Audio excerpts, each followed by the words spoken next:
So you wish to learn the craft of editing videos for a niche micro-internet celebrity? Well, you have come to the right place, my friend. Enjoy the video.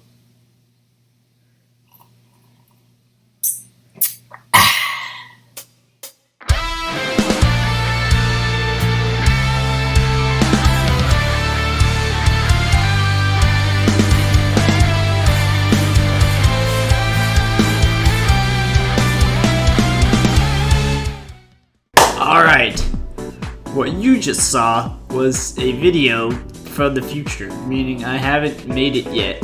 I'm gonna show you right now how I made that intro that just played. Because the intro that just played is the thing I'm gonna edit first. Welcome to episode 1 on how to edit videos for a niche micro-internet celebrity. I am Stupingus, and this will be part 1 in the series. We'll focus specifically on intros, because I think intros are funny. And then part 2, we will focus specifically on memes. And I guess technically they both focus on memes, that the intro is a meme. So anyway, let's get into the video. We have here the recording I just made in Photo Booth. So I chose music to put over the intro. Surprise, it's Breath of the Wild music. I don't know how well you can hear it, but you'll notice it has 2 beats that come in, and then I have the video cut out specifically at the beat drop because I'm planning to do a sort of fade in there. So Shotcut doesn't really have any fade to white options, so instead you just screenshot something white. Screenshot Michael Jackson's face. There we go. We have a white square, and we're just gonna use that for the fade because there's no actual way to fade to white in Shotcut. So I think the best place to do the transition would be right at this mark here, because you'll notice that that's where the song cuts in. So now you will see, actually, you know what, maybe I should, yeah, there's a formatting thing that you need to do first. Size and position and rotate. You see this thing? This thing is going to be used in like everything you make. It's the most useful thing in Shotcut, and if you don't know how to use it, I don't know how you've been using Shotcut. So you go to size, position, and rotate, and now you have your image right here. It doesn't cover the whole screen. We needed to do that. You see the zoom thing? Bloop, just drag it all the way up. Wait, that didn't work. Fuck. There we go. We now fade it in right here. Now you're probably wondering, how do fade-ins work in Shotcut? Well, there are 2 ways to do it. One is you can have the layer on top of the other one and have it like the opacity go down.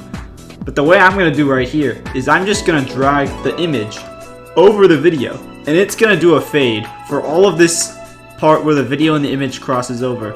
That's going to be a huge fade. So now, there we go. It worked. I'm gonna make this intro as much of a meme as possible, so I'm just gonna get a flame background. We're making this as dank as possible. If it looks remotely good after like the intro card begins, it's going to be too good. I'm sorry. It needs to be a bit of a meme here, because I need to come up with this stuff, and I don't have time to make anything good. Everyone, I'm hungry. What food do I buy? Yeah, I'm just gonna say pizza. Oh my god, everyone's saying pizza to Logan. Alright, I have my background. Voila! Look at this beautiful fire background I'm gonna be using for the video. So right around here is where you see the music pops off. So right around here, we're just gonna... It's gotta not be fading in though. So we'll cut it here. Oh yeah. To split a clip, you just press S while the cursor is over the clip. Keep in mind you have to have the clip selected too, or at least have the channel the clip is in selected for the cut to happen, because if not, Shotcut's not going to know what to cut, and then it won't cut anything.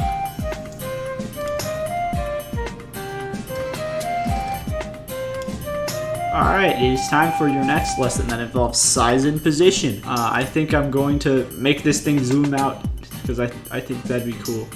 So we're gonna have to first zoom it in. We'll give it a couple frames. This video is 30 frames per second, by the way. So every time you scooch the thing, that's 1 frame, and there's 30 of them in a second. So yeah, right here, keyframes. Oh boy, this is gonna be a fun one. So yeah, you see this keyframe icon? This right here, the thing that looks like a clock, the stopwatch. You click on this. You have created your first keyframe. Now, you will notice that you haven't changed the video at all. Well, this is because what the keyframes do is, on the keyframe, wherever you put the keyframe, the video has to have whatever position and size you chose for your image or video. They have to make sure that that is where you put it at the exact frame that you put the keyframe on. But you'll notice it's not moving because I haven't made a different keyframe in a different place. So we're gonna go to the beginning of this clip a couple frames earlier, and we're just gonna zoom it in. Now what is this gonna do? Well, quite simply, now that there's a zoomed in frame here and a zoomed out frame here, it's gonna zoom out. That was very hard to see because it's fast, but the fast stuff looks better in intros, so that's a good thing. You definitely want this to be fast, but in some cases you want a slow zoom out, you know? Maybe you zoom in on the stock icon to show that the person is living at 69%, and then you put a Michael Rosen nice over that, you know?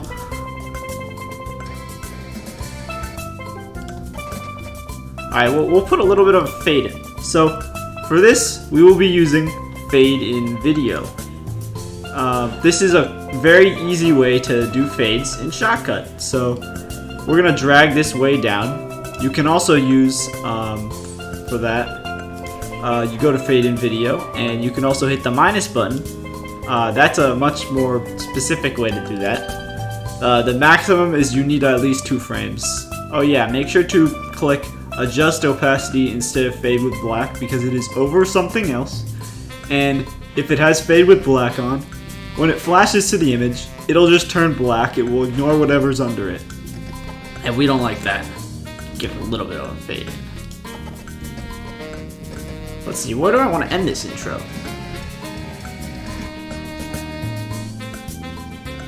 Yeah, alright, we'll end it there. So now we go to fade, and then we do fade out audio on the audio. Now the audio will fade out. I don't know how well you can hear it because it's just coming from my speakers. I do not have it going directly into OBS. I can make it do that.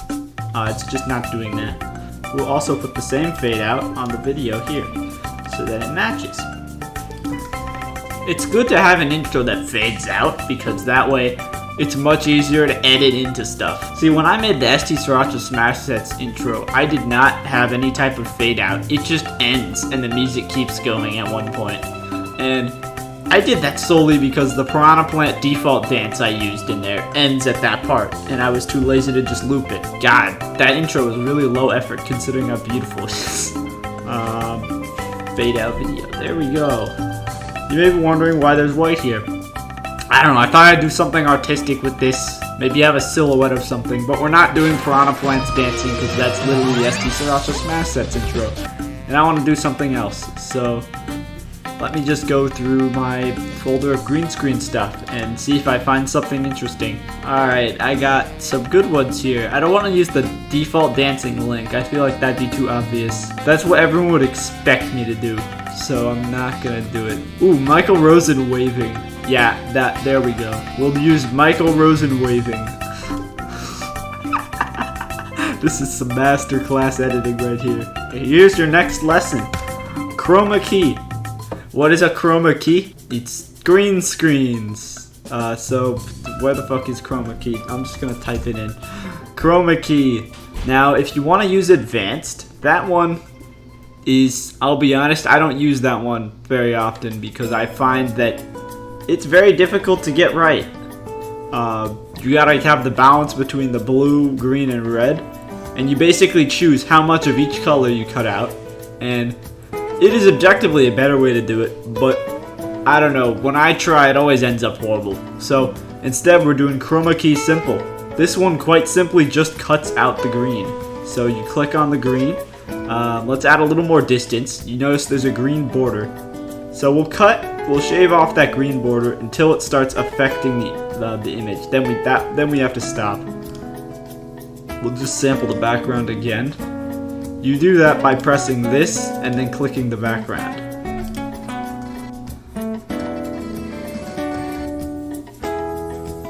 Alright, this is good where it is, but I think I'll shrink it down just a little bit. So one thing that I think would be a great idea here is make Michael Rosen a silhouette while it's over the white. I think that would look sick. Alright, hear me out here. Click the keyframe right here. And this, we're gonna turn the brightness all the way down. Now Michael Rosen is a dancing silhouette. You may be wondering what is next. Well, now we want to go to the exact part where the background is completely faded in. And now you notice it's harder to see him. Well, that's not a problem because you click the reset default button. This one's great. It quite literally puts it back at 100% brightness. So now, it looks sick, right?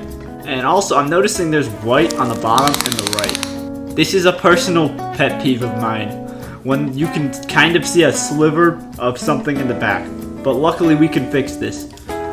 With size, position, and rotate, we'll drag the border just a little bit over the corner. So now, it should be covering those white lines we were seeing before. So let's just select off of it so you don't see the box. There we go. Oh, this is great. And, you know, we have an extra side, so maybe instead of using another Michael Rosen, which would just be very lazy, we'll use another green screen, because I have a lot of funny ones that I want to use. So let's see. See, this is what I mean when I said, technically, it's already a meme episode, because there are going to be memes in this one too. It's just the next episode will focus more on memes you will put into gaming moments. So let's see, what do we use? I think I'm thinking the lose control triangle. That'd be a great one.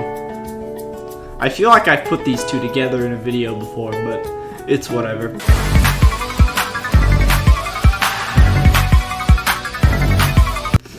They're good. They're great friends. Dancing Triforce green screen and dancing Michael Rosen head. It's the Michael Rosen bop. It's a great combination, you know. So we're gonna go to Chroma Key again, and yeah, you'll notice these borders on the sides. So that is the fault of Shotcut as far as I'm concerned. It just works like that, okay? I don't know why it's designed to work like that. It just does. So we solved this, and the reason the lines are there, by the way, is because the image is not in a 16:9 ratio. These are part of the main frames of the video. But the green screen I'm using right here is not stretched to fit the entire screen. It's simply stretched as big as it can be without like becoming wide Putin. So now we're going to do something else. We're going to add a size and position. Who knew we were going to be doing more of that? The second you add a size and position right under the Chroma Key filter, the borders disappear. So another thing I'm gonna do, he's facing away from Michael Rosen. He seems like he's not liking Michael Rosen very much. He didn't think he was nice. So we're gonna solve this problem. We're gonna type in mirror. Voila, it's a mirror filter. Put this on. He's now facing the other direction. Now, mirror and size and position can get a little bit whack because, well, this. See, there you go. You stretch it one way, the image goes the other. But luckily, there's a very easy solution. Simply drag the mirror keyframe over the size and position keyframe.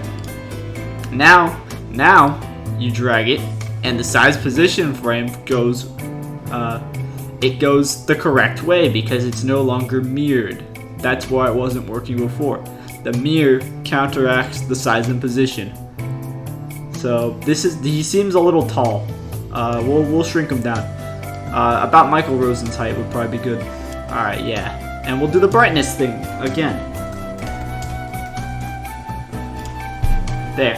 So, we'll take it right over to where the fade starts. Keyframe. Bring the brightness down to 0.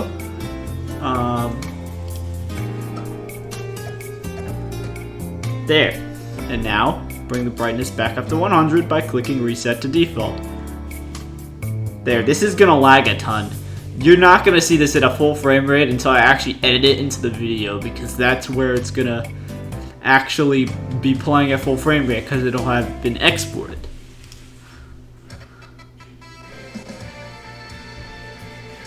Another thing I think I'm gonna do is, in the Dancing Triforce and all of the Lose Control memes, he just starts jamming. He just starts going at top speeds like the second the song pops off, you know? So we're gonna do that here.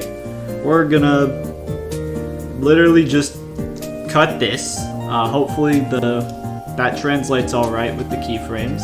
Sometimes, yeah, we're good.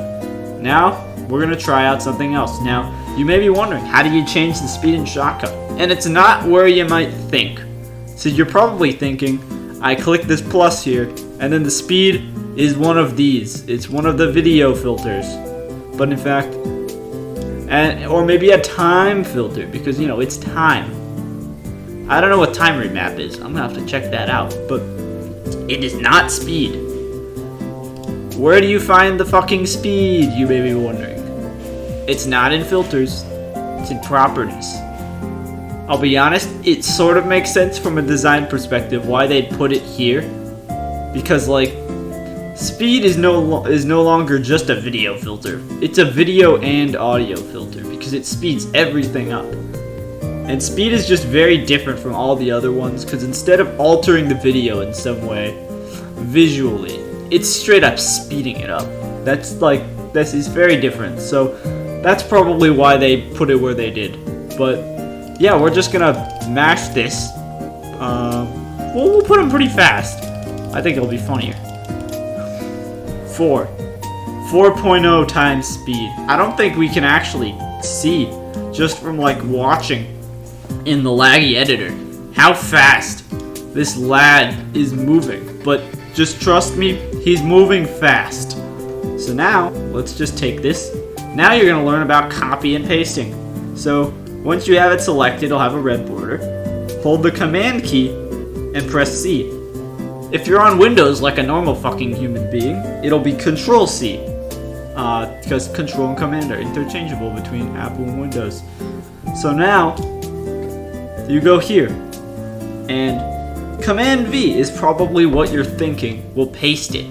And while that is true, it's a little bit risky to use Command V in Shotcut, because if there's some in front of the video that you've already edited, then it will move all of the space between between where your cursor is and where this clip far away is.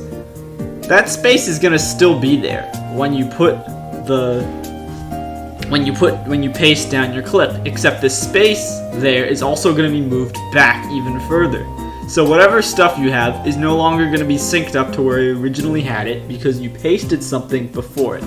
So I would get into the habit of doing instead Command B. It's a very simple, it's quite similar to Command V. The V and the B are literally right next to each other on the keyboard. But Command B doesn't move clips in front of it back. Now if you do paste over something, then it'll probably cut that part of the clip out. I have not pasted over something very often. Now, this video is a loop. I'm pretty sure it's a perfect loop, but I don't know. So what we're going to do is we're just going to move this back, and then we're going to stretch the thing back forwards, or back to the left. So now we have the full loop of the dancing triangle at 4 times speed. And we're just going to put that here. Now, it's not very satisfying because my computer is really laggy, but I do find it kind of fun to just hold Command and just mash B for all of the times you want to loop this thing. It's fun. Yeah, and here it fades out, so it doesn't matter. Yeah, let's close properties. We'll use it again, but mostly for speed. Speed is basically the only thing you're gonna use properties for. That and like, maybe, I forgot what else is in properties. I think like, oh yeah, like resolution and stuff, an aspect ratio, metadata. I'll be honest, I don't know what the fuck the metadata is. I don't know how to use this. I'm not Fosley levels of computer genius. And we got audio. I'll be honest, I don't know how to use this shit either. So yeah, we're closing down the properties. Or actually, instead of closing properties, you see this thing down here, properties and filters. You can just swap between the two in this little panel. So yeah, we want filters right now because we're going to be doing a fade out video. Michael will get the same thing.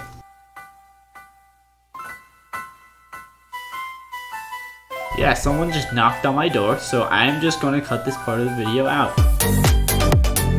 And we're back! So, we have all of our dancing shit in the intro. It's big, it's beautiful. What else do we need for this intro? Well, if you think nothing, then you're a real dumbass because you're forgetting the most important part of the intro. The logo.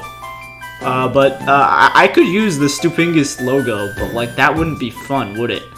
The Stupingus logo is, to many, unironically good until you realize I missed a letter in the Sheikah text at the bottom. Then it's not good. This is not gonna be a public video. No one on the internet will know that I fucked up my channel banner. No one.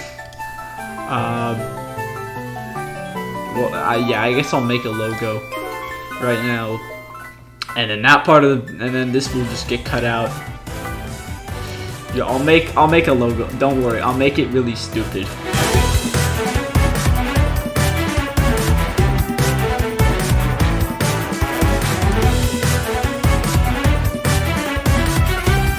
It just occurred to me, you already know what this logo looks like, so I guess it's not as fun for you to see the logo, but like still. Yeah, we'll top it off with the logo, and then that will be the video. This is beautiful. Yeah, here it is. Here's the beautiful logo that we have here. Yeah, here's another thing. If you want to keep something centered in size and position, you can just like click on these arrows, or you can go even faster by holding down the arrow key while having this clicked. There we go. Beautiful. We can make it a little bigger though. Come on. It doesn't need to be centered for this though. It's already a huge fucking meme. Why would I need it centered properly? Jeez. Jesus Christ. Yeah, you know, maybe we add some kind of visual effect. I feel like that'd be a good way to top it off. Yeah, we can add glow. Yeah, actually, I'm not gonna add glow because that almost makes it look good. But glow is a fun one. I used it in the STSriracha Smash Sets intro for the text. I think glow is a nice effect that not enough people take advantage of. But here's, let's see, what are some other ones? Oh yeah, we got invert colors. You can guess what that does. RGB Shift. Yeah, this is a glitch effect. I fucking love glitch effects, but TikTok had to make their logo a glitch effect, and that kind of ruins it for me. But yeah, you can change the vertical. You can change the horizontal. And you can also just make them a lot less obnoxious. Oh, if you want to deep fry it, there's a couple things you need to do that. Contrast is very important for a deep frying. Jesus Christ, this thing does not deep fry well. There we go. Yeah, put it at 90. If you put it at 100, they just blacks everything out because the hue and saturation, hue, lightness, and saturation. Crank up the saturation. Oh boy, you can barely tell the difference because I already pumped the contrast. Lightness, no, that makes it more seeable. Oh yeah, hue. You can use it to just make this shit go disco. There are no keyframes for hue, unfortunately, but in color correction, I believe it's called, you will find a ton of keyframes. It's color grading, not color correction. And yeah, you'll notice midtones, drag midtones into the blue, drag highlights into the blue. Yeah, highlights is the big one. Highlights probably has the most impact on an image. You could change that to, yeah, we're going for green here. Shadows we change to green. And then, as you might guess, yep, they have keyframes for all of these things. And you, at this point in the video, know how keyframes work. I don't need to teach you. Yeah, we'll have it zoom in starting here. Now we just, if we want the zoom to look nice, we just make it infinitely small to the point where it won't be seeable. And to be honest, we might just want to make this so we have it at 98.7 right now. Just go here, make it 98.7. A great way to make a keyframe when you're not making any changes is just click the circle right here. That's what I like to do. Now you go back. Now if you want to change a keyframe you already placed, what you do is quite simple. Have the cursor over the keyframe, right click the keyframe. In the case of a laptop user, you would control click obviously. Keyframe type, and remove. Those are options, but we don't want those because we want to change the keyframe. So we hit cancel. Now we are editing the keyframe. And from there, let's just make it a little bigger. It'll have that bounce effect, you know? I love that fucking bounce effect. Some of this stuff is unironically great editing tips for making a great intro, and others are just make the worst shit possible, you know? I like to think that's a great way to teach because it allows people to choose their path, you know? You can either edit things shittily, or you can edit things professionally, or you could do a little bit of both. And I think a little bit of both is great. Oh yeah, we want to fade out because everything else thus far has had fade out. I'm not changing the timing of the fade out because then I'd have to change it to the same thing on all of them. So I'm saving time by not doing that.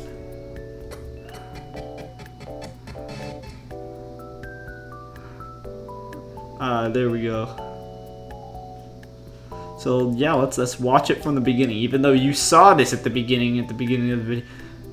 You saw this at the beginning of the video. Why would you need to stick around for this part of the video? Yeah, we're done here. We're done here. The video's over. The fuck off. I'm putting an end screen. That's it. Okay. Bye. Yo, so I woke up 20 minutes ago. I'm basically done editing the video, but I just want to add on one thing. If you are Selassiei, you are the reason I made this video in the first place, so you have homework. You have to make an intro with everything you learned in this video. Yeah.